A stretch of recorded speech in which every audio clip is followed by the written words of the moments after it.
Quand vous pensez au mot spermatozoïde, qu'est-ce qui vous vient à l'esprit? Et quand vous pensez au mot utérus ou ovule? Ces deux questions ont été posées à plus de 5000 personnes à travers le Chili et plusieurs pays d'Amérique latine, dans le cadre d'une immense recherche menée par Pilar Sordo. Des hommes, des femmes, de tout âge, de toutes classes sociales venant de milieux urbains, ruraux et même indigènes. Et les réponses à ces deux questions simples ont commencé à révéler quelque chose d'assez fascinant sur les différences entre les hommes et les femmes. Quand je suis tombée sur cette recherche, je me suis dit, il faut absolument que je vous en parle. Parce que plus j'avançais dedans, plus je comprenais pourquoi il existe autant d'incompréhension, de tensions et parfois même de souffrances entre les hommes et les femmes. À la fin de cette vidéo, dites-moi si vous pensez que ce que Pilar Sordo a vu en Amérique latine peut aussi s'appliquer aux Français et aux Françaises. Vous êtes prêts? Allez! Quand les participants de la recherche pensaient aux spermatozoïdes, des mots revenaient constamment. Vitesse, compétition, défi, conquête, bataille, guerre. Même le mot sexe était spontanément associé aux spermatozoïdes. Mais lorsqu'ils pensaient à l'utérus, à l'ovule ou à l'ovaire, les associations changeaient complètement. Accueillir, recevoir, chaleur, nid, lenteur, protection, amour, amour. Et au milieu de toutes ces réponses, deux idées centrales ont fini par émerger. Deux mots qui, selon Pilar Sordo, sont devenus les cœurs de toute sa recherche. Du côté féminin, revenait constamment l'idée de retenir. Retenir l'amour, retenir le lien, retenir la présence, conserver. Alors que du côté masculin, revenait plutôt l'idée de lâcher, partir, conquérir, avancer, se détacher. Et là, elle commence à se rendre compte que les femmes sont conçues pour retenir. Nous retenons plus de liquide que les hommes. Nous avons de la cellulite. Nous sommes plus constipés. Nous avons plus de mal à évacuer les gaz. Nous avons du mal à nous débarrasser des choses. On garde tout, au cas où. Des restes de nourriture dans le frigo parce que forcément, demain, on fera une salade composée avec ce petit morceau de viande et des laitues qui restent. Nous nous mettons à garder des choses, à accumuler des choses, et ça a à voir avec notre grande fonction dans la vie. Créer le nid. Donc nous gardons, nous accumulons. Mais ce comportement peut aussi s'appliquer à la mémoire. Les femmes, nous avons une excellente mémoire émotionnelle. Nous nous souvenons de tout ce qu'on nous a fait, et quand on les ressort 20 ans plus tard, c'est comme si on les vivait à nouveau sur le moment. Parce qu'en réalité, ce n'est pas qu'on se souvient des disputes, on les revit. Et il y a un troisième niveau de rétention, qui concerne la communication, et qui a à voir avec le fait que les femmes posent beaucoup de questions. Tu m'aimes? Qu'est-ce qui ne va pas? Qu'est-ce que vous avez fait? Ah, qu'est-ce que tu as mangé? De quoi vous avez parlé? Qui était là? Comment je suis habillée? Des questions que les hommes adorent. Parce qu'en plus, nous, les femmes, avons souvent la capacité de poser la question piège par excellence. Peu importe ce que l'homme répond, il est foutu quand même. Et ça a aussi une explication. D'abord, précisons qu'il y a des femmes très rétentives et d'autres moins rétentives. Mais la plus rétentive, celle qui garde tout, qui accumule des choses, qui retient tout en mémoire et qui pose toutes les questions, c'est la femme qui fait tout chez elle. Elle se plaint tout le temps de ce qu'elle fait, mais ne laisse personne le faire à sa place. Et ça, c'est très bizarre pour les hommes, parce que l'homme va dire « Mais pourquoi tu les fais alors? Arrête de le faire. Et si tu les fais, fais-les avec plaisir, mais arrête de te plaindre. » Et pour ça, les femmes ont deux astuces très efficaces. La première, c'est de dire « Si je ne le fais pas, personne ne le fera. » Et la deuxième, « Personne ne le fait mieux que moi. » Et avec ça, nous restons piégés psychologiquement. Nous ne pouvons pas arrêter de faire ce que nous faisons, parce qu'en face, il y a des hommes qui lâchent. L'homme est conçu pour avancer dans la vie, pas pour réparer ni pour retenir. Donc l'homme vit et oublie. Vit et oublie. C'est aussi pour ça qu'il leur est souvent difficile de se sentir coupable de ce qu'ils font. Ils vivent, ils font une bêtise, ils oublient et ils continuent. Pas comme nous, qui gardons tout en mémoire, qui retenons les choses. On accumule, puis on reproche. On accumule, puis on reproche. Eux, ils avancent et ils oublient. C'est aussi pour ça qu'un homme peut avoir une nouvelle relation bien plus rapide qu'une femme, après une rupture amoureuse. Il tourne les pages de la vie beaucoup plus vite que nous. Ils terminent les disputes plus vite aussi. Et ils sortent des phrases comme Bon, change de tête, je t'ai déjà demandé pardon, qu'est-ce que tu veux de plus? Et nous, les femmes, on ne sait même pas exactement ce qu'on veut qu'ils fassent, mais ils doivent faire quelque chose. Eux, ils peuvent sortir des phrases du genre Quoi, tu vas encore me reposer la même question? Mais c'est déjà réglé. Je t'ai déjà dit ce que je pensais. Et tu veux encore remettre ça sur la table? Et c'est là que Pilar Sordo a commencé à comprendre un phénomène qui était totalement incompréhensible. Comment un homme peut s'endormir profondément pendant qu'on pleure à côté, inconsolable dans le lit? C'est un vrai mystère. Dans cette situation, nous, les femmes, on s'est dit Non, non, il ne dort pas vraiment profondément.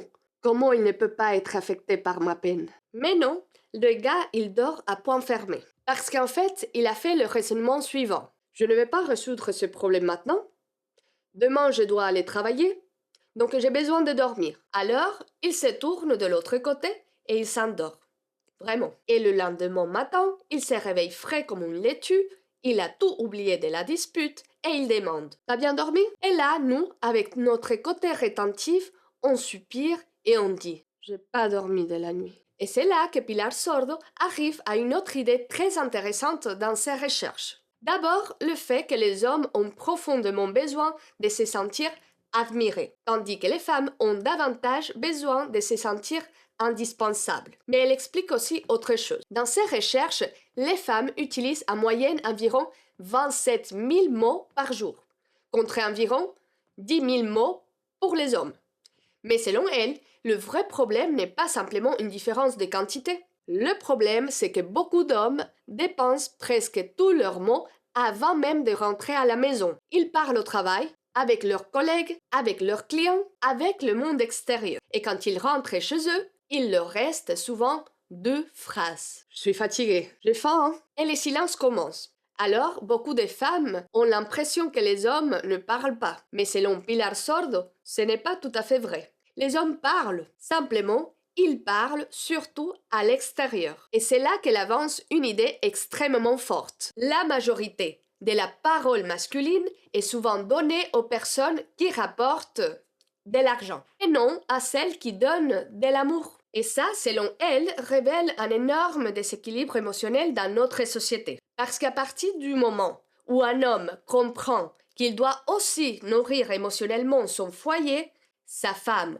ses enfants, ses relations, alors il commence à apprendre quelque chose d'essentiel à la maturité masculine. Retenir. Retenir une partie de son énergie, retenir du temps, retenir de l'attention, retenir ses mots pour ceux qu'il aime. Et pendant que l'homme apprend à retenir, la femme, elle, doit souvent apprendre l'inverse, lâcher. Lui lutte avec son besoin d'être admiré, elle lutte avec son besoin de se sentir indispensable. Et selon Pilar Sordo, énormément de conflits amoureux naissent précisément de cette tension-là. Donc à partir de ces 2 grands blocs, retenir et lâcher, toutes les autres différences observées dans la recherche ont commencé à émerger. Il y en avait 14 au total. Je ne vais pas toutes vous les présenter aujourd'hui, mais je vais vous parler de celles qui me semblent les plus importantes pour comprendre les relations de couple et les dynamiques familiales. Et l'une des plus intéressantes est celle-ci. Selon elle, les hommes ont tendance à fonctionner davantage autour des objectifs, tandis que les femmes fonctionnent davantage autour des processus. Autrement dit, les hommes trouvent souvent du plaisir à atteindre un but, dans le résultat, dans le moment où quelque chose est accompli, alors que les femmes trouvent davantage plaisir dans le chemin lui-même, dans le parcours, dans l'expérience, dans ce qui est partagé pendant qu'on avance ensemble. Par exemple, je demande à un homme, tu peux m'accompagner à Cultura? Lui, dans sa tête, il trace un trajet simple. Maison, Cultura, maison. Mais tout ce que je fais entre-temps, passer par Galerie Lafayette, jeter un œil dans une boutique de chaussures ou m'arrêter à la pharmacie, pour lui, c'est une arnaque. Il a l'impression que je l'ai trompé. Je ne l'avais pas prévenu qu'on irait ailleurs. Et quand on entre dans une autre boutique, il me lance étonné. Mais on n'allait pas à Cultura? Parce que pour lui, l'objectif, c'est Cultura. Pour moi, en tant que femme, peu importe qu'on y aille aujourd'hui ou demain. Ce qui compte, c'est le chemin. C'est le moment partagé. Et si je sens qu'il fait la tête, je lui dis, écoute, si tu m'accompagnes comme ça, mieux veut que tu ne viennes pas. Mais lui, toujours focalisé sur l'objectif, il me répond, mais si, je t'accompagne. À Cultura. Oui, mais ça ne me va pas si tu les fais comme ça. Parce que ce que je cherche, ce n'est pas juste qu'il m'accompagne physiquement, c'est qu'il soit bien dans le processus, qu'il partage ce moment. Cultura n'est qu'un prétexte, un point fixe posé quelque part comme une excuse pour vivre un moment ensemble. Prenons maintenant un autre exemple, les départs en vacances. Pour un homme, les vacances commencent quand il arrive à la plage. Pour une femme, elles commencent dès qu'on monte dans la voiture. Nous les femmes, on s'arrête partout pour acheter des fruits, pour prendre des photos, pour regarder un paysage ou une petite boutique, parce qu'on est déjà en train de profiter. Lui, à chaque arrêt, a l'impression que la plage s'éloigne, comme si elle disparaissait au loin. Pour lui, il faut arriver le plus vite possible, idéalement plus vite que l'année dernière, et avec une meilleure consommation d'essence, parce que ça veut dire que le voyage a été réussi. Pourquoi? Parce que pour lui, l'objectif compte davantage que le trajet. Pendant que nous, on s'émerveille. Oh, regarde le petit oiseau, chérie. Lui, il regarde déjà la plage. Il ne la voit pas encore, mais elle est déjà dans sa tête. Cette logique de l'objectif se retrouve également dans les relations affectives, et en particulier dans la sexualité. Pour une femme, ce qui compte le plus, ce n'est pas uniquement l'acte sexuel en lui-même, mais aussi ce qu'il y a avant et ce qu'il y a après. Pourquoi? Parce que le pendant est souvent centré sur un objectif masculin, la pénétration. C'est pourquoi, tant qu'un homme ne comprend pas l'importance du préambule et l'importance d'un moment de tendresse après, la femme peut avoir du mal à se sentir aimée. Elle peut même avoir l'impression d'être utilisée. Et selon Pilar Sordo, ça vient encore de cette différence fondamentale. Les femmes accordent davantage de valeur au processus, tandis que les hommes accordent davantage de valeur au résultat. Cette différence entre le processus et le résultat est liée à une autre différence importante entre les hommes et les femmes. Selon Pilar Sordo, les hommes ont la tête compartimentée, comme divisée en tiroirs. Et plus un homme est masculin, plus ces tiroirs sont isolés les uns des autres, sans communication entre eux. En revanche, nous, les femmes, nous fonctionnons comme nos sacs à main. Tout est mélangé. Vous avez remarqué que les fabricants des sacs à main, et je suis presque sûre que ce sont tous des hommes parce qu'aucune femme n'aurait eu cette idée, se sont acharnés ces dernières années à ajouter toute une série de poches dans nos sacs. Des fermetures éclairs, des compartiments et même une poche spéciale pour le téléphone portable. Comme pour nous dire « c'est ici qu'il faut le mettre ». Mais malgré ça, nous, les femmes, on finit toujours par retrouver notre téléphone uniquement quand il ne sonne plus, parce qu'on ne trouve jamais rien dans nos sacs. Et il faut dire aussi que si je me sens indispensable, je transporte toujours une quantité incroyable de choses au cas où. Un Doliprane pour quelqu'un qui aurait mal à la tête pendant une conférence, une mini trousse de couture si un bouton saute, une pince à épiler, un élastique, un vieux ticket de métro. Nos sacs sont pleins de choses mélangées. Et en réalité, notre tête fonctionne un peu de la même manière. C'est pour ça qu'un homme peut dire innocemment à sa compagne « Chérie, la viande est un peu trop salée. » Pour elle, ça fait mal. Elle est vexée. Elle a passé toute l'après-midi à le préparer. Et lui, 5 minutes plus tard, essaye de lui faire un câlin, de la draguer. Et là, elle trouve ça incohérent. Comment peut-il être tendre avec moi alors qu'il vient de critiquer la viande? Alors, elle s'est dit « Ah, voilà.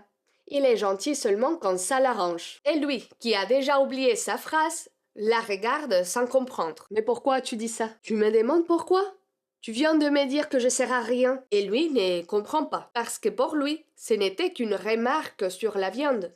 Rien de plus. C'est ce que Pilar Sordo appelle l'effet cocotte-minute. Chez la femme, tout s'accumule, tout est relié. Et si un homme ne se souvient même pas de ce qu'il a dit, comment pourrait-il comprendre ce qu'il n'a jamais voulu dire? Et il finit par dire « Mais quand est-ce que j'ai dit que tu ne servais à rien? À l'instant, quand tu as critiqué la viande. Mais elle n'était pas si mauvaise. Je l'ai même finie. C'est du passé tout ça. » Pourquoi c'est si facile pour lui? Parce que dans sa tête, il compartimente. Il a la femme maîtresse de maison, il a la femme mère de ses enfants, la femme gestion du quotidien et la femme compagne intime. Pour lui, ce sont presque des fonctions séparées. Et c'est pour ça que la sexualité prend parfois autant de place, parce que c'est le seul moment où il sent qu'il a une femme. Et cette manière différente de classer et de traiter les informations dans la tête se prolonge encore plus loin, jusqu'à la façon dont les hommes et les femmes perçoivent le monde. En fait, nous, les femmes, sommes davantage orientés vers l'auditif et le sensitif, tandis que les hommes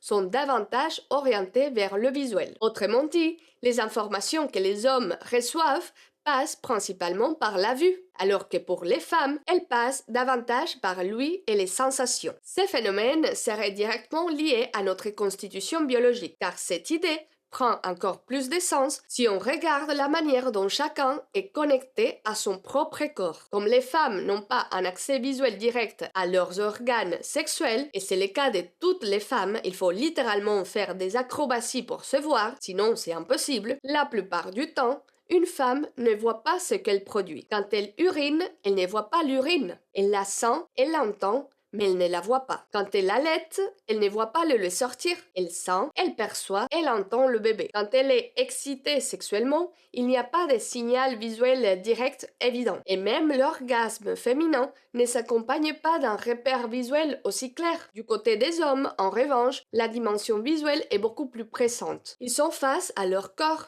ils les voient. Dès l'enfance, ils jouent à comparer. Plus tard, la question de la taille devient un sujet. Et même la sexualité est accompagnée d'un retour visuel constant. L'excitation est visible et la fin du processus est marquée par un signal clair, l'éjaculation. Donc pour une femme, la manière dont les choses sont dites est essentielle. Elle ne tombe pas amoureuse uniquement de ce qui est dit, mais de la manière dont c'est dit et de ce qui est ressenti derrière les mots. Et c'est pour ça que pour beaucoup de femmes, entendre je t'aime reste essentiel dans une relation. Ce n'est pas suffisant de le deviner ou de le supposer. Il faut l'entendre. Mais dans les relations longues, les hommes ont tendance à dire ces choses de moins en moins. Pourquoi? Parce qu'ils fonctionnent souvent par objectif. Et une fois qu'ils estiment que l'objectif est atteint, que la relation est acquise, ils peuvent inconsciemment passer à autre chose. C'est là qu'y naît un malentendu profond. Un homme commence à perdre sa relation au moment où il pense qu'elle est acquise. Et il commence à la préserver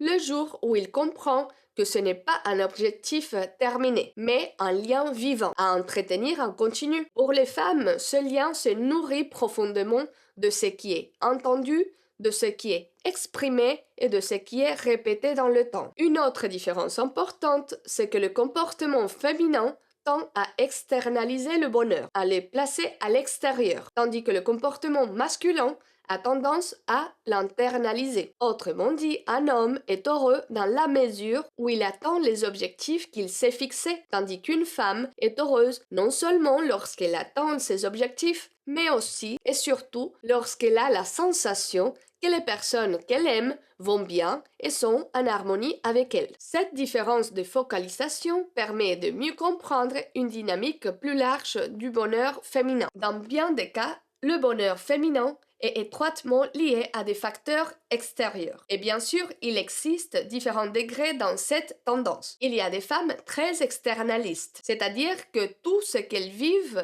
positif ou négatif, est toujours attribué à l'extérieur. Et à l'opposé, il y a celles qui ont appris à prendre la responsabilité de leur propre bonheur, à ne pas tout projeter sur les autres. Mais la femme très externaliste vit avec la conviction que ce sont les autres qui la rendent heureuse ou malheureuse. Ce sont les autres qui la mettent de mauvaise humeur. Ce sont les autres qui sont responsables de ce qu'elle ressent. Elle a toujours une explication externe à ses comportements et donc jamais la faute. C'est une forme de position de victime permanente. Si je ne suis pas affectueuse, c'est parce que ma mère ne l'a jamais été. Si je ne ressens pas de désir, c'est parce que tu ne me prépares pas. Si je suis de mauvaise humeur, c'est à cause des enfants qui me rendent folle. Si la viande a brûlé, c'est la faute du four. Si la pâte a raté, c'est parce que quelqu'un a ouvert la fenêtre. Pilar Sordo a posé la question suivante à une société d'endocrinologie à Santiago. Quel est le pourcentage des femmes en première consultation pour surpoids capables de reconnaître qu'elles mangent trop? Réponse 2,5%. Toutes les autres disent qu'elles grossissent sans raison. Ou je mange presque rien.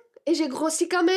Je vous jure, j'ai grossi en respirant. C'est exactement ce mécanisme d'externalisation. Ce n'est pas moi qui mange trop, c'est la mayonnaise qui fait grossir. Comme si la mayonnaise agissait seule indépendamment de moi. Mais l'externalisation la plus douloureuse qu'elle a observée, c'est quand une femme dit « Mon mariage a échoué à cause de… » cette autre femme. Comme si tout allait bien avant son arrivée. Comme si elle avait détruit les couples à elle seule. C'est une externalisation totale du processus. Et cette logique est aussi visible dans les contes des fées. Blanche-Neige et la Belle au bois dormant sont dans un état passif, en attente d'un prince inconnu qui viendra les réveiller. Cendrillon voit sa vie changer uniquement à cause de l'arrivée du prince. Le message implicite devient alors « Si je vais bien, c'est grâce à quelqu'un d'extérieur. Si je vais mal, c'est à cause de quelqu'un d'extérieur, mais rarement parce que j'en suis la cause. » Voilà pour la recherche de Pilar Sordo. Sa conférence originale est beaucoup plus longue et je vous la laisserai dans la description si vous voulez aller plus loin. Et maintenant, j'aimerais vraiment avoir votre avis. Est-ce que vous reconnaissez ces différences autour de vous? Pas seulement dans votre génération, mais aussi chez vos parents, vos grands-parents ou dans les couples que vous avez pu observer tout au long de votre vie. Et surtout, est-ce que vous pensez que ce que Pilar Sordo observe en Amérique latine